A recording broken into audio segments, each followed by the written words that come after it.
Μαρούσι, 28 Απριλίου, ώρα 3:33 τα ξημερώματα. Στο αποκλειστικό βίντεο του Μέγκα καταγράφεται καρέ-καρέ η δολοφονία του 23χρονου έξω από το νυχτερινό κέντρο από έναν συνομήλικό του που παραμένει ασύλληπτος. Στο σοκαριστικό βίντεο διακρίνεται ο 23χρονος στη στιγμή που δέχεται τη μοιραία μαχαιριά στην καροτίδα από το δράστη. Η αιματηρή συμπλοκή εκτυλίχθηκε έξω από γνωστό νυχτερινό κέντρο ξημερώματα Κυριακής. Το θύμα διακρίνεται να είναι γεμάτο σε αίματα λίγα λεπτά προτού ξεψυχήσει. Οι σκηνές κόβουν την ανάσα. Μία γυναίκα που αντικρίζει τη σωρό αρχίζει να ουρλιάζει.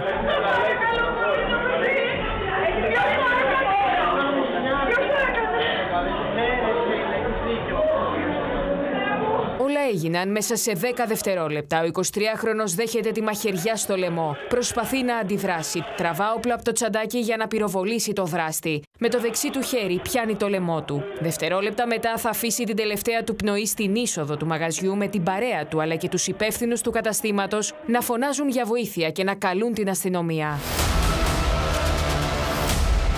Το επεισόδιο ανάμεσα στις δύο παρέες ξεκίνησε μέσα στο νυχτερινό κέντρο. Οι φίλοι του θύματος λογομάχησαν για σήμαντη αφορμή με την παρέα του δράστη. Το θύμα, ο οποίος δεν βρισκόταν στο μαγαζί, ειδοποιείται από φίλο του για το τι ακριβώς συμβαίνει και σπέβδει στο μαγαζί. Μέσα σε λίγα λεπτά, όπως φαίνεται στο βίντεο, ο δράστης βγαίνει μέσα από το νυχτερινό κέντρο αποφασισμένος να σκοτώσει. Μαζί του βγαίνουν 6 ακόμη άτομα από την παρέα, ενώ ο ίδιος έχει στο χέρι του στην αριστερή τσέπη του παντελονιού του, όπου κρύβει το μαχαίρι.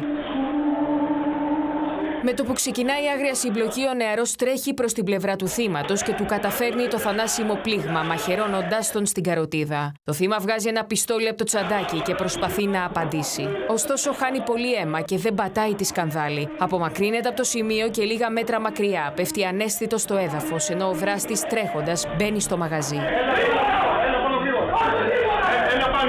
Ο Θανών είναι αυτός ο οποίος δέχτηκε επίθεση από τα άτομα της άλλης πλευράς και όχι όπως αρχικά είχε θεωρηθεί λανθασμένα ότι πήγε να χτυπήσει ή τέλος πάντων χρησιμοποίησε το όπλο, αλλά είναι ακριβώς το αντίθετο. Οι πρώτοι αστυνομικοί φτάνουν στο σημείο που κοίταται νεκρός ο νεαρός μέσα σε 10 λεπτά και συλλέγουν στοιχεία με το δράστη να παραμένει άφαντος. Η οικογένεια, πέρα από το ότι αμαυρώθηκε το παιδί και η μνήμη του παιδιού για το γεγονός ότι δεν συμμετείχε πουθενά, δεν είχε άλλη εμπλοκή, επιθυμεί να συλληφθεί άμεσα το συντομότερο ο δράστης και να τιμωρηθεί. Λίγη ώρα αργότερα καταφθάνει και ασθενοφόρο του ΕΚΑΒ με τους φίλους του 23χρονου θύματος, τους υπεύθυνους του μαγαζιού αλλά και τους θαμώνες να βρίσκονται σε απόλυτο σοκ.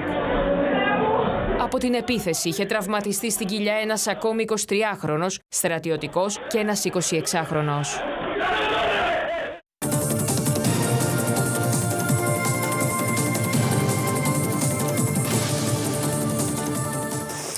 Και είναι μαζί μας η Κατερίνα Νόντα. Κατερίνα, το βίντεο που μόλις είδαμε είναι αυτό που οδήγησε τους αστυνομικούς στην ταυτοποίηση του δράστη, ο οποίος όμως 70 ημέρες μετά τη φωνική συμπλοκή παραμένει ασύλληπτος. Ναι, είναι ένα σοκαριστικό πράγματι βίντεο, Ράνια. Είναι αυτό που βοήθησε τους αστυνομικούς του ανθρωποκτονιών στην ταυτοποίηση του 23χρονου δράστη. Όλα συμβαίνουν μέσα σε 10 δευτερόλεπτα. Ο 23χρονος είναι αποφασισμένος να σκοτώσει, βγάζει το μαχαίρι και καταφέρνει στο θύμα ένα και μοναδικό θανατηφόρο όμως χτύπημα στην καροτίδα.